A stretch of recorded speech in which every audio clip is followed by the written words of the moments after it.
Okay, so in this video, we want to cover bracing. Now, if you've never heard of bracing, essentially it's a breathing technique coupled with a focus on engaging the musculature in your core in order to create more stability in this very important section of our body in order to maximize strength and reduce the risk of injury.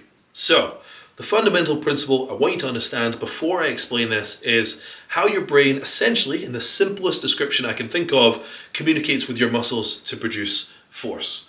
Your brain essentially sends electrical signals to your muscles to produce strength. Most people's strength capabilities or strength potential is a lot more than they can actually realize. And that's because there's limiting factors in their way. So their strength potential might be here, but their actual average output might only be here.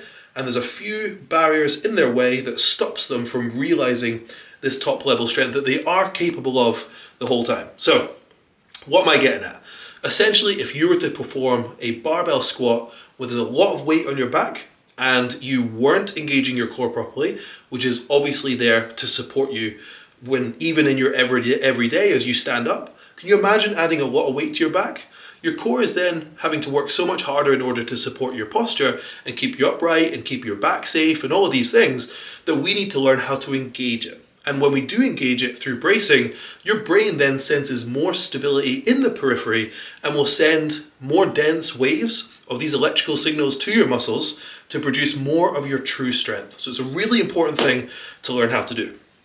So essentially what we're doing, and I can't show you this in the gym, but we want to take a really big breath in, we want to fill our lungs, and then we want to hold it, and then we want to think about downward compressing our core just a little bit, and almost tensing up our core, getting ready, you can imagine, getting ready for someone to punch you in the stomach. It's a similar idea. So we want our whole core engaged, nice and tight to the point where it's rock hard, and we want to hold that position. So for example, if I'm going to perform a squat, the whole time I'm descending in a squat, I want to be maintaining this contracted core position, and I want to be holding in my breath in order to not release that tension. So what I would do is I prepare for my rep, I would take a huge breath in, really fill my lungs, lift my chest, and then I would sort of downwards compress my core and make sure everything's engaged, almost imagining someone was getting ready to punch me in the stomach. And then I would maintain that as I descend with a squat.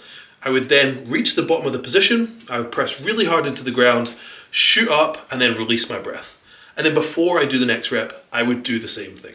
So this is something that you're really going to want to practice. I wanted to take a quick minute to explain the benefit, what's going on physiologically, and why it's so valuable, especially as we move to strength levels that are a little bit more advanced in order to maximize your potential, your strength potential, and also keep you safe. So, hope that makes sense. Any questions, shoot me a message and I'll chat to you in the next video.